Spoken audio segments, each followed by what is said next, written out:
अगर हमें अपनी ज़िंदगी जैसा हम चाहते हैं वैसा चाहिए तो एफर्ट्स तो डालना ही पड़ता है। तो उसके लिए संघर्ष तो करना ही पड़ेगा ना। आज भी शहरी जो गाँव का तो अभी भी गाविश है और शहर में थोड़ा-सा परिवर्तन हो गया, लेकिन गाँव में अभी भी वही छुआ-छूत कहीं न कहीं वो चालू है। जो बाबा साहब ने 1956 में करके रखे थे, आज वो उनके रिलेटिव्स बोलो या हम बोलो, उनका जो था वो काम आगे नहीं बढ़ा सकते क्योंकि सब अपना-अपना देख रहे हैं। आणि आज खरंच जेव्हा त्यांनी धम्मदीक्षा दिली तेव्हापासून मी स्वतःला बौद्धही समजायला लागली आणि आचरणशील करायला लागली. नैतिकता असेल तरच माणूस मैत्रीने जीवन जगू शकतो. प्रज्ञाशील करुणा ह्या प्रत्येकाच्या जीवनामध्ये खूप अत्यंत आवश्यक आहे. तुम्ही तुमच्या पद्धतीनं कसा प्रयत्न करता समता स्थापित करण्याचा? आम्ही समता म्हणजे सर्वांना एकत्र आणण्याचा प्रयत्न करतो, सर्वांना सोबत घेऊन चालण्याचा प्रयत्न करत आहोत. नागपुर के कपिल नगर में जो कपिल वस्तु बुद्ध विहार है, उस बुद्ध विहार के ऊपर ये बड़ा अध्ययन कक्ष है. ये केवल अध्ययन कक्ष नहीं, इस अध्ययन कक्ष के साथ जुड़ा हुआ है एक बड़ा ग्रंथालय. और ये ग्रंथालय यहाँ के छात्र छात्राओं के लिए एक ऐसा माध्यम है कि जो उनके जीवन को, उनके करियर को, उनके कॉज में बदलने के लिए, उनके जीवन को अर्थपूर्ण बनाने के लिए ये यहाँ से एक बड़ा इनपुट आता है.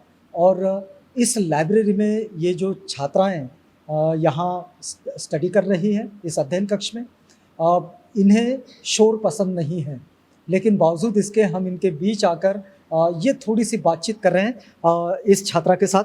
क्या नाम है आपका? सेजल राउत। शेजल, कहाँ से हैं आप? यहाँ से नागपुर से। नागपुर से ही हो? यही कपिल नगर में रहते हो? हाँ। हाँ, कपिल नगर में ही जन्म हुआ आपका? हाँ। हाँ। एक बात बताएं कि आपने क्या पढ़ाई की है?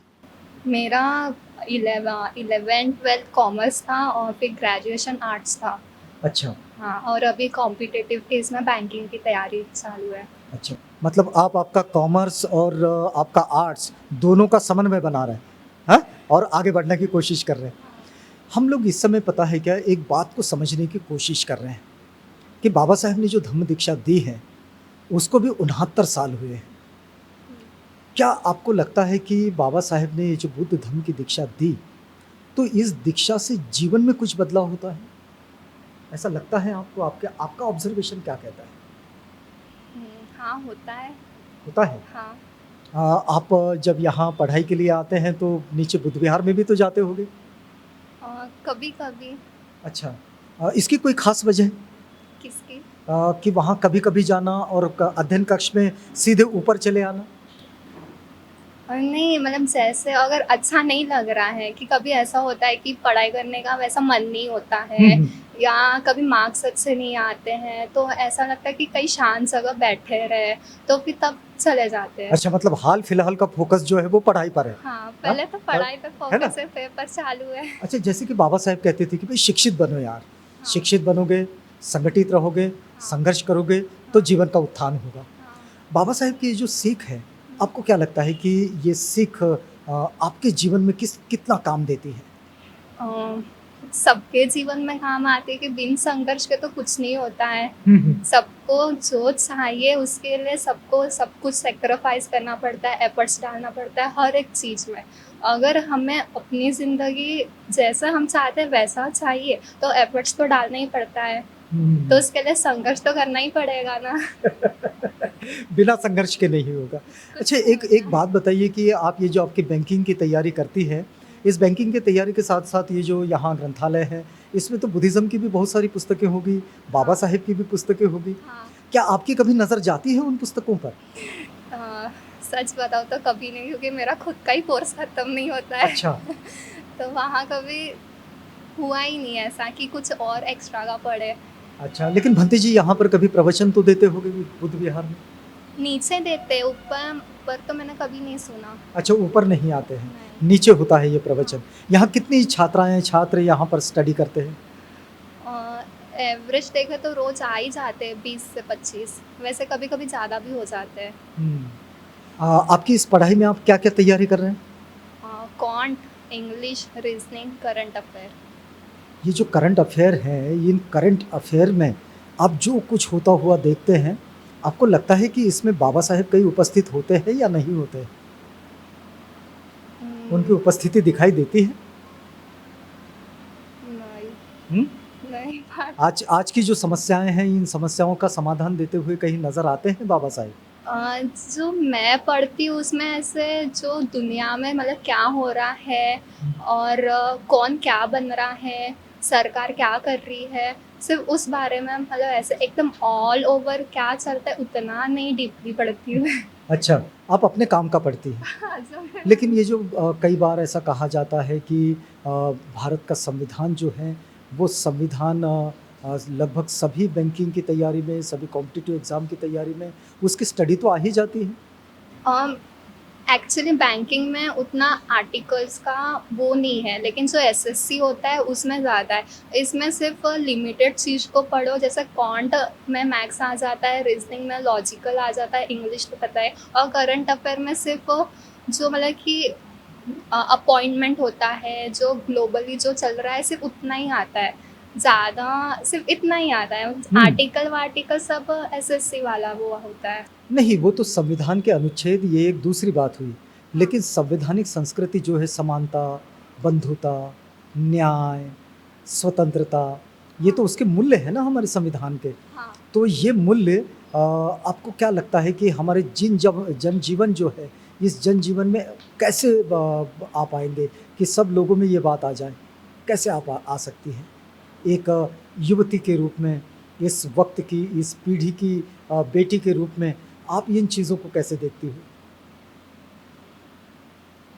क्या बोला मैंने, मैं कंफ्यूज हो गई। ये जो इस वक्त की जो चीज़ें हैं, जैसे कि तथागत बुद्ध समानता की बात करते हैं, हमारा संविधान भी समानता की बात करता है। हाँ तथागत बुद्ध ये न्याय की बात करते हैं, हाँ बंधुत्व की बात करते हैं, मैत्री की बात करते हैं। हाँ वे कहते हैं कि ये हमारे जनजीवन में होनी चाहिए। अगर लोग मित्रवत जीवन यापन करेंगे हाँ, तो कोई किसी से नहीं लड़ेगा झगड़ेगा, हाँ, है ना? हाँ, यही बात तो हमारा संविधान भी कहता है। हाँ। तो आप इन तत्वों की ओर कैसे देखते हो? सब मुझे ऐसा लगा सबको एक साथ यूनिटी से रहना चाहिए, कि क्योंकि सबको एक दूसरे की ज़रूरत कभी ना कभी पड़ती ही है। तो इसलिए सब कोई किसी से लड़े ना। कोई लड़े ना। हाँ कभी वैसे ही। अच्छा। अगर मैं इस बातचीत को पूरा करना चाहूँ, आपके इस डॉक्टर बाबा साहेब अम्बेडकर वाचनालय कपिल वस्तु बुद्ध विहार के ऊपर का हिस्सा जो कपिल नगर नागपुर में है, तो यहाँ से इस शेजल का क्या संदेश होगा? क्या संदेश देना चाहोगे आप अपनी उम्र की उन बहनों को जो बहनें इस वक्त आपको देख रही हैं? कि यही कि पढ़ो, मैं बहनों को मैं सबको यही बोलना चाहूँगी कि अगर अपनी लाइफ जैसे हम चाहते हैं वैसे हो तो पढ़ना सबसे ज़्यादा मुश्किल है। सारी चीज़ों को एक तरफ रखो और सिर्फ सारा फोकस अपना पढ़ाई पे लगाओ, क्योंकि एक यही चीज़ है जो अपन जो जैसा चाहिए हमें वो दे सकती है। बाबा साहेब का बड़ा फोकस रहा शिक्षा पर, और तथागत बुद्ध इसी को लेकर चलते हैं एक विस्तारित रूप में प्रज्ञा के नाम से। और प्रज्ञा के विकास की प्रक्रिया इस समय इस बुद्ध विहार में चल रही है। 69 साल का ये धम्म दीक्षा का सफ़र है और ये सफ़र को आपके पास पहुंचा रहे हैं। कपिल वस्तु बुद्ध विहार की लाइब्रेरी है और ये छात्र जो यहाँ पढ़ाई करते हुए बैठे हैं, क्या नाम है आपका? शुभ्र कुमार। शुभ्र कुमार। शुभ्र, क्या तैयारी कर रहे हैं आप? मैं सर कॉम्पिटिटिव की तैयारी कर रहा रेलवे की। रेलवे का? क्या पढ़ाई की है आपने? अभी फ़िलहाल मैं तो सर अभी साइंस पढ़ रहा हूँ। अच्छा, मैथ्स और रीजनिंग पढ़ रहा हूँ। अच्छा। कब से तैयारी कर रहे हैं ये? मैं 2 साल हो गया। 2 साल से? हाँ। क्या इसका कोई रिजल्ट आया आपके पास? नहीं सर, मैं इसके पहले प्राइवेट जॉब करता था। अभी 2 साल से कर रहा हूँ मैं। तो फिर जॉब छोड़ दी? हाँ, वो छोड़ दिया। तो फिर मेंटेन कैसा करते हैं अपने आप को? बड़े भैया है, वो तो सपोर्ट कर रहे हैं फिलहाल में। अच्छा। हाँ क्या अमूमन ऐसी ही व्यवस्था है सबकी? सर, सबकी तो आइडिया नहीं है। हाँ। बट मैं खुद का देख रहा हूँ तो मेरे को खुद की पता है। अच्छा। उतना टाइम नहीं है कि मैं लोगों को अभी देख सकूँ कि लोग क्या कर रहे हैं। मैं अपना देखना चाहता हूँ। एक बात आप समझाओगे क्या कि बाबा साहेब डॉक्टर अम्बेडकर जो हैं, लोग उन्हें शिक्षाविद कहते हैं, भारतीय संविधान के शिल्पकार कहते हैं, लोग उन्हें एक कानूनविद भी कहते हैं, संविधान के विशेषज्ञ भी कहते हैं, लोग क्रांतिकारी भी कहते हैं, युग प्रवर्तक भी कहते हैं। लेकिन एक बाबा साहेब के जीवन का जो अंतिम पड़ाव का काम रहा, यानी कि धम्म की दीक्षा, ये उन्होंने नागपुर में दी, 14 अक्टूबर है ना? 1956 14 अक्टूबर 1956 में। आप ये बताइए कि आपके जीवन में इस धम्म क्रांति का क्या कोई प्रभाव दिखता है आपको? सर हाँ सर, मेरे इसमें तो दिखता है, क्योंकि जो पहले थे, जैसे मेरे जो पूर्वज थे, हाँ हाँ। तो उनका जो रहना सहना था वो अलग है। लेकिन जब बाबा साहब ने 14 अक्टूबर 1956 को 6 लाख अनुयायियों के साथ जब बौद्ध धर्म की दीक्षा दी, तो वहाँ से थोड़ा परिवर्तन आया है हमें। ये किस तरह का परिवर्तन आपने नोटिस किया? सर जैसे पहले जैसे हमारे जो नाना नानी थे हाँ या दादा दादी थे, तो उनके जब वो गाँव जिस प्रॉपरली वो गाँव खेड़े के थे, तो प्रॉपरली उनको गाँव खेड़े में मतलब जो अभी अपने को जो मान ये दिया है गया है, वैसे उनको फैसिलिटीज़ नहीं थी। जैसे अभी पानी पीने की अथॉरिटी नहीं थी, अधिकार नहीं था, छूने का अधिकार नहीं था। जब बाबा साहब ने 14 अक्टूबर 1956 को बौद्ध धर्म की दीक्षा दी, तो वो जो पहले थे वो थोड़ा सा परिवर्तन आ गया, लोगों में देखने का नज़रिया बदल गया। लोगों को छुआछूत का था, तो अभी वो लोग उतना मानने नहीं करते, तो ये थोड़ा सा परिवर्तन आया है। लेकिन अभी भी थोड़ा सा परिवर्तन आने का है। आज भी शहरी जो गाँव का तो अभी भी गाविश है, और शहर में थोड़ा सा परिवर्तन हो गया, लेकिन गाँव में अभी भी वही छुआछूत कहीं ना कहीं वो चालू है। शुभ्र कुमार का एक स्पष्ट वक्तव्य है कि गांव में तो ये है, लेकिन शहरों में थोड़ा बदलाव दिखाई देता है। गांव में ये सब नहीं होने के पीछे या बदलाव नहीं दिखने के पीछे कोई खास वजह मानते हैं हम? अनएजुकेटेड। अच्छा। हाँ, क्योंकि शिक्षा प्रॉपरली अभी भी गांव खेड़े में पूरी तरह से पहुंची नहीं है। आज देखोगे तो गांव जैसे आप जिला परिषद स्कूल देखो, आज जो शहर के जो प्राइवेट स्कूल है, और आज भी गांव में जाओगे तो आज ही वो दैनंदिन जो परिस्थिति गांव की जो स्कूल की है, वो कहीं छत नहीं है, कहीं वो पुराने ज़माने की स्कूल है। लेकिन वही है ना, अनएजुकेटेड। शिक्षा अभी भी पूरी तरीके से बाबा साहब ने जो शिक्षा का दिया है कि हर गांव में, शहर में, हर गांव में शिक्षा पहुंचनी चाहिए, लेकिन आज भी वो पूरी तरीके से पहुंची नहीं है। आपको क्या लगता है कि इसका मैकेनिज्म क्या हो सकता है? मैं यही बोलूँगा कि सर जैसे पॉलिटिक्स में आज है, आज जैसे प्राइवेट स्कूल के जो है, आज प्राइवेट स्कूल में जो प्रोवाइड कर रहे हैं, वही मेरा है कि वही गांव में भी तुम प्रोवाइड करो। जैसे आज तुम मतलब अच्छी शिक्षा गांव तक पहुंचनी चाहिए। लेकिन बाबा साहेब का एक बड़ा सपना था कि लोगों को शिक्षा जो है वो निःशुल्क मिलनी चाहिए, मुफ्त मिलनी चाहिए और सहज मिलनी चाहिए। सर आज वो बिजनेस बना के रख दिए ना, आज वो बिजनेस बना के रख दिया, व्यवसाय बना के रख दिया। बाबा साहेब के काम की इस वक्त कितनी ज़रूरत महसूस करते हैं आप? बहुत ज़्यादा, क्योंकि यदि आज जैसे 2025 चालू, लेकिन अभी मुझे नहीं लगता कि बाबा साहब का जो बाबा साहब ने 1956 में करके रखे थे, आज वो उनके रिलेटिव्स बोलो या हम बोलो, उनका जो था वो काम आगे नहीं बढ़ा सकते, क्योंकि सब अपना अपना देख रहे हैं सर। तो ये काम बढ़ेगा कैसे? अब ये बढ़ेगा, लेकिन सर जागरूक होने के आपको लिए क्या लगता है, आपकी ओर से आपने क्या योगदान उठाना चाहिए इसमें या देना चाहिए? ये योगदान देना चाहिए कि जैसे हम पढ़े लिखे हैं, जैसे हमको आ रहा, तो वही फिर गांव में लिख जाओ और गांव वालों को, बच्चों को पढ़ाओ, या उनको थोड़ा सिंसियर करो, थोड़ा पढ़ाओ, उनको जागरूक करो, तभी आगे बढ़ पाएगा। ये जागृति का जो अग्नि है उसे हमेशा जलते रहना चाहिए, ऐसा बाबा साहेब कहते थे। आज शुभ्र कुमार से जब बातचीत कर रहे हैं कपिलवस्तु बुद्ध विहार में, तो उनके पास से भी यही बात आती है कि जागृति अगर बढ़ते रहेगी तो निश्चित रूप से जीवन में बदलाव भी आएंगे और बदलाव की प्रक्रिया भी निरंतर बनी रहेगी। इस समय हमने आपको जोड़े रखा है धम्म क्रांति की जो 69 साल है उसके एक छोटे से प्रभाव के साथ। नागपुर के कपिल नगर का ये कपिलवस्तु बुद्ध विहार है, और यहाँ ये जो उपासिकाएं हैं ये यहाँ इकट्ठा हुई है। बुद्ध विहार में बुद्ध वंदना के लिए तो सब आते ही हैं, लेकिन ये मंडली इस समय बैठकों में भी इकट्ठा होती है।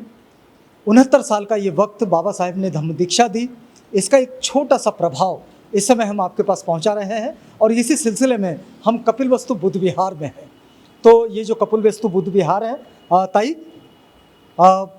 या बसा या बुद्ध विहाराच्या परिसरात कधीपासून असता तुम्ही? मला आता 2 वर्ष झालेले आहेत. मी इथे रोज येते, वंदनेला येते, आणि आमच्या विहारामध्ये भरपूर काही असे कार्यक्रम घेतल्या जातात की तिथून समाजाच्या काय कार्य केल्या जातो, आणि परत बाबासाहेब आंबेडकरांनी आपल्याला काय शिकवलं आहे, गौतम बुद्धांनी काय शिकवलेलं आहे, समता काय आहे, बंधुत्वता काय आहे, न्याय काय आहे, ह्या सगळ्या गोष्टी इथे सांगितल्या जातात. आणि इथे आमच्या विहारामध्ये गौतमपाल भंते जी असतात ते रोज येतात वंदनेसाठी आणि प्रवचन पण देतात. हे जे सगळं सांगतात, हां, या सांगण्याचा तुमच्या ऐकण्यानंतर तुमच्या जीवनात काय प्रभाव दिसतो? भरपूर प्रभाव झालेला आहे. त्याच्यामुळे मला जे आपण मानसिक ॲक्च्युली गौतम बुद्धांनी सांगितलं आहे की बुद्ध धम्म हा दुःखावरती अवलंबून आहे. दुःखावरती अवलंबून आहे. म्हणजे दुःखाला जर आपण आपल्या जीवनातून जर नष्ट करायचं असेल तर कशा पद्धतीने आपण त्याला दूर करू शकतो, त्याचा मार्ग काय आहे, स्वतःला आपण कशा पद्धतीने शांत करू शकतो, हे सगळं इथे सांगितलं जातं. तुम्ही स्वतः हे करू शकता? हो, मी त्याचा अवलंब करते. ताई, काय नाव आपलं? माझा किरण नागदिवे. किरण ताई, मला हे सांगा की तुम्ही या विहाराच्या परिसरात कधी आलात? मला आता गेला 1-1.5 वर्ष झालेला आहे मी इथे आलेली आहे. त्याआधी कुठे होता? अगोदर मी अकोल्याला होती. अकोल्याला? हो. फार लांबून आलात नागपुरात? हां, इथे साहेबांची ट्रान्सफर झाली, तर आता आम्ही इथे नागपूरला राहायला आलो. बरं, मला हे सांगा की बाबासाहेबांनी बुद्ध धम्माची दीक्षा दिली, 69 वर्ष झालीत. हां. तुमच्या जीवनात या दीक्षेचा काय प्रभाव दिसतोय? अतिशय गंभीर प्रभाव पडलेला आहे, कारण की अगोदर जे काळ होता ते खूपच नीच दर्जाचा काळ होता. अगोदर जे गळ्यात मडकं आणि कमरीला जो फळं होतं ते बाबासाहेबांनी आपल्याला त्याच्यातून मुक्त केलं. आणि आज आपण स्वतंत्रपणे, आणि बाबासाहेबांनी जे संविधान दिला, राज्यघटनेमध्ये जे संविधान लिहून दिला, त्याच्यामध्ये आपल्याला स्वतंत्र मतदान हक्काचा अधिकार, आणि आपण हे आज बोलत आहोत स्वतंत्र, आपल्याला बोलण्याचा अधिकार, ते तर बाबासाहेबांमुळेच आहे. आणि आज खरंच जेव्हा त्यांनी धम्मदीक्षा दिली तेव्हापासून मी स्वतःला बौद्धही समजायला लागली आणि आचरणशील करायला लागली. तुम्ही जेव्हा अकोल्याला होता, ते अकोला तुमचं माहेर काय? नाही, माझं बाहेर नागपूरचंच आहे. अच्छा, तुमचं बाहेर नागपूरचं. सरांची हां. ड्युटी होती तिथे, म्हणून आम्ही तिथे राहत होतो. बरं, मग तिथे बदली झाली तर आम्ही इथे नागपूरला आलो. नागपूरचं जीवन आणि अकोल्यातलं जीवन यात काही तुलना करता येईल तुम्हाला? हां, करता येते, कारण की नागपूर म्हणजे तेवढी जनसंख्या, अकोलामध्ये तेवढी जनसंख्या नाही आहे. आणि जिथे मी राहत होती तर तिथे कॉलनी होती, तरी पण तिथे मी म्हणजे लोकांमध्ये धम्माचा प्रचार प्रसार केलेला आहे. आणि तिथे आणि इथे म्हटलं तर इथे कसं मेजॉरिटी खूप आहे, त्यामुळे इथे कसं लोकांची संख्या जास्त आहे, इथे शिकायला खूप काही मिळते. आणि मला एक लहानशी गोष्ट माझ्या प्रेक्षकांसाठी जर ऐकायची झाली तर तुम्ही काय शिकलात? मी इथे शील शिकली, आचरण शिकली, नैतिकता शिकली. महत्त्वाचं म्हणजे मनुष्यामध्ये नैतिकता असणे फार गरजेचं आहे. नैतिकता असेल तरच माणूस मैत्रीने जीवन जगू शकतो. प्रज्ञाशील करुणा ह्या प्रत्येकाच्या जीवनामध्ये खूप अत्यंत आवश्यक आहे. राहो सुखाने हमान इथे, या भुवरी भुवरी या इथे, आ आ कल्याण हो माझे नि तुमचे, कल्याण शत्रूनन मित्राचे, कल्याण हो या साऱ्यांचे, कल्याण हो या साऱ्यांचे. हा मैत्रीचा भाव कायम इथे, भाव कायम इथे. राहो सुखाने हमान इथे, या भुवरी भुवरी या इथे. प्रज्ञाशील और करुणा ये जीवन का सबसे महत्वपूर्ण अंग है. अगर ये जीवन से नहीं जुड़ता है, अभी हम जब किरण ताई से बात कर रहे हैं तो उनके जो वक्तव्य है उसमें से यही निकल कर आता है. ताई, जैसे किरण ताईंचं जसं म्हणणं आहे की प्रज्ञाशील करुणा हे फार महत्त्वाचं आहे, ते शील इथून शिकतात. शील आचरण करणं खूप कठीण आहे असं लोक म्हणतात. तुम्हाला असं वाटतं? हो, कठीण तर आहे, पण आचरणात आणलं तर सोपं आहे. आचरणात आणलं तर सोपं आहे. कसं आचरणात आणावं? जसं म्हणजे कोणाशी मैत्री भावना ठेवली पाहिजे, कुणाला अपशब्द बोलू नये, असं म्हणजे लोकांची मनं नाही दुखवले पाहिजे आपण. हे आपण विहारामध्ये आल्यानंतर शिकतो. मी 5 वर्ष झाले इथे विहारामध्ये येत होती, पण कंटिन्यू येत नव्हती. आता वर्षभर मला होत आहे, मी कंटिन्यू विहारामध्ये येत आहे, तर मला खूप काही माहिती. आधी कुठे दुसरीकडे राहायचं? नाही, राहत इथेच होती, पण विहारात यायची, पण रोज नव्हती येत. आता वर्षभरापासून रोज येत आहे. या विहाराशी कधीपासून संबंध तुमचा? सर, आमचे 2 वर्षापासून संबंध आहेत. 2 वर्ष झाले. 2 वर्ष? हो, 2 वर्ष होत आहे मी इथे येत आहे. या 2 वर्षात बुद्ध विहारात तुम्ही रेग्युलर येता? हो, रेग्युलर येत आहे. काय बदल दिसतो तुम्हाला बुद्ध विहारात आल्यामुळे? धम्माच्या आचरणानुसार आपण वागणूक होते आणि समता, मैत्री, बंधुत्व शिकायला मिळतं. बरं. आणि बुद्ध धम्माच्या आचरणानुसार सांगतात भंतेजी, त्यानुसार आपण आचरणात आणतो, शील आचरणात आणतो. बघा, तथागत बुद्धांचं जी शिकवण आहे ती शिकवण तर सगळी शिकवण ही आपल्या जीवनासाठी उपयोगी आहे. मला हे सांगा की तुम्हाला तथागत बुद्धांचं कोणतं तत्व खूपच आवडतं जे तुम्ही तुमच्या जीवनाशी धरूनच ठेवलं आहे? मैत्री. मैत्री. मैत्री किती मैत्रिणी आहेत तुमच्याकडे? भरपूर मैत्रिणी. म्हणजे या सगळ्या माझ्या म्हणजे मोजता येणार नाही. नहीं मोजता असंख्य. येणार नाही. असंख्य है. ये जो अनगिनत प्रक्रिया होती है अपने दोस्त बनाने की, ये बौद्धों की जीवन शैली का हिस्सा है. और 14 अक्टूबर 1956 के बाद ये जो बदलाव दिखाई देता है कि लोग अपने दुश्मन नहीं दोस्त बनाने लगे हैं. ताई, आपका बिहार से कितना नाता है? मेरा बिहार से बहुत नाता है, पहले से नाता है। पहले से मतलब? पहले से मतलब अभी बहुत साल हो गए। आप तो कितना नाता है आपका बिहार से? बिहार से बहुत सारा नाता है, पहले से नाता है। 20 साल हो गए। 20 साल से? हाँ, मैं 20 साल से इधर ही हूँ। तो 20 साल से ये कपिलवस्तु बुद्ध विहार है यहाँ? हाँ, उससे पहले से है। अच्छा। हाँ, 30-35 साल हो गए। अच्छा, कुछ याद करके बता पाएंगे आप कि इसका निर्माण कब शुरू हुआ? अब वो तो याद नहीं है। अच्छा, लेकिन आपने जब देखा था क्या ऐसा ही था? नहीं, बहुत बदल हुआ है इसमें। मूर्ति वगैरह लेके आए इंग्लैंड से वगैरह, वो मूर्ति जो लेके आए हैं वो उधर से लेके आए, इंग्लैंड से लेके आए यहाँ पे। और अभी और भी अच्छे से बिहार को हम लोग सजाते हैं, यानी सब कुछ अच्छा करते हैं बिहार में। और एक बात ये है कि ये सब हम मिलजुल के रहते हैं। बाबा साहेब ने बुद्ध धम्म की दीक्षा दी, उसको 69 साल हो गए। हाँ। ये आपने 20 साल आप बिहार की इस संस्कृति से जुड़ी है, आपने अपने आप में कितना बदलाव देखा? मेरे में तो बदलाव बहुत है, लेकिन ऐसा है कि मैं कभी आती हूँ कभी नहीं आती। हमारे घर में वैसे भी बीमार हैं, तो उसकी वजह से मैं ज़्यादा नहीं आ पाती। पहले आती थी, बीमार नहीं थे, तो अभी ज़्यादा आना नहीं होता है। अच्छा, लेकिन आपके जीवन में क्या बदलाव मिलता है, अगर मेरे दर्शकों के लिए आप बताना चाहें तो? दर्शकों को ये बताना चाहती हूँ कि अपने बाबा साहब ने अपने लिए बहुत कुछ किया है, तो उन्होंने अपने लिए किया तो अपन ने भी उनके लिए कुछ ना कुछ करना चाहिए। श्री बुद्धाच्या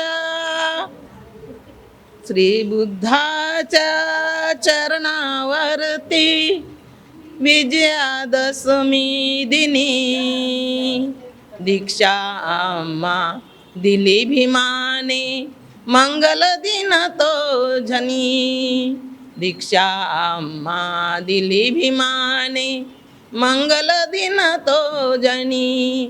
मूळ गाडण्या विषमतेचा मार्ग सावे चला, मानवतेचा अन समतेचा धम्म सा घेतला. श्री बुद्धाच्या महामंत्राचा निनादला तो ध्वनी, दीक्षा आम्हा दिली भीमाने, मंगल दिन तो जनी. श्री बुद्धाच्या चरणावरती विजयादशमी दिनी दीक्षा आम्हा दिली भीमाने, मंगल दिन तो जनी. जीवनात काय बदल दिसतोय तुम्हाला बाबासाहेबांनी दीक्षा दिली म्हणून? माझ्या जीवनात बराच फरक झाला. माझ्या मुलाबाळात सगळे शिकलेले नोकरीला, आणि आजूबाजू बराच फरक झाला. मी आधी खेड्यात राहत होती. कुठं? मालगावला. इकडे आता 18 वर्ष झाली नागपूरला आली, तेव्हापासून मला धम्म कळला. गावाकडे बिलकुल धम्माचं काही नाही. तिकडे गावाकडे का नाही? ऐकत नाही कोणी, सगळे त्या दुसऱ्या विहारात जातात, तिकडे जातात. फक्त 14 एप्रिलला उभे होतात. तर शहरात लोक ऐकतात? आहेत, बरीच ऐकणार आहेत. मला तरी वाटते खेड्यापेक्षा शहरात बरीच प्रगती आहे. आपल्या नागपूरला जास्तच आहे. पण गावांमध्ये प्रगती व्हावी असं नाही वाटत तुम्हाला? ते पण आता करतील तेव्हा की नाही. म्हणजे कोण करेल? आपणच केलं पाहिजे. आपणच केलं पाहिजे, मतलब हम ही को करना होगा. ये जो बात है कि हम ही से शुरुआत करनी होगी. दीक्षा का ये छोटा सा प्रभाव. ताई, तुमच्या जीवनात काय प्रभाव दिसतो या धम्म दीक्षेचा, काय सांगणार तुम्ही? सर्वप्रथम जय भीम. माझं नाव पौर्णिमा श्यामकोर आहे, आणि बाबासाहेबांनी ज्या दीक्षा दिल्या आहेत आपल्याला त्या दीक्षामुळे आपल्याला खूप बदल झालेला आहे माझ्या जीवनात, आणि आपल्या सर्वांच्या जीवनामध्ये बदल झालेला आहे. म्हणजे 22 प्रतिज्ञा पाळणं, शिलेचं पालन करणं, हे त्यामुळे आम्हाला म्हणजे समजायला लागलं.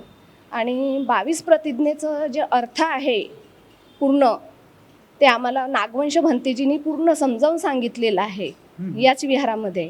तर त्यामुळे आणखी जास्त लक्षात आलेलं आहे आमच्यामुळे की बाबासाहेबांनी आपल्याला दीक्षा देऊन किती मोठे आपल्यावर उपकार केले आहेत, त्यांचे पण आपण पांग फेडूच शकत नाही. पण असं म्हटलं जातं की तथागतांचा धम्म जो आहे तो आचरणशील धम्म आहे, तो काही सांगण्या ऐकण्याचा काही धर्म नाही. नाही. बरोबर आहे. आता तुम्ही म्हटलं की 22 प्रतिज्ञा बाबासाहेबांनी दिल्यात. त्या 14 ऑक्टोबर 1956ला जेव्हा दीक्षा दिली त्या दीक्षेसोबत त्या प्रतिज्ञा होत्या. त्यामध्ये एक प्रतिज्ञा आहे की आम्ही समता स्थापित करण्याचा प्रयत्न करू. तुम्ही तुमच्या पद्धतीनं कसा प्रयत्न करता समता स्थापित करण्याचा? आम्ही समता म्हणजे सर्वांना एकत्र आणण्याचा प्रयत्न करतो, सर्वांना सोबत घेऊन चालण्याचा प्रयत्न करत आहोत. सभी को साथ लेकर चलने का प्रयास करना, ये भी अपने आप में बाबा साहेब की जो शिक्षा है, संगठित रहो, शिक्षित बनो, संघर्ष करो, ये जो बड़ी महत्वपूर्ण सीख है, ये सीख का प्रतिबिंब ये लोगों के आचरण में दिखाई देता है, उनकी समझ में दिखाई देता है, उनकी शिक्षाओं में उनके जीवन का वो अंग बन गया है. इस समय हम लोग बाबा साहेब की धम्म क्रांति के 69 सालों का एक छोटा सा प्रभाव आपके पास पहुंचा रहे हैं. आप बने रहिएगा आवाज़ इंडिया के साथ.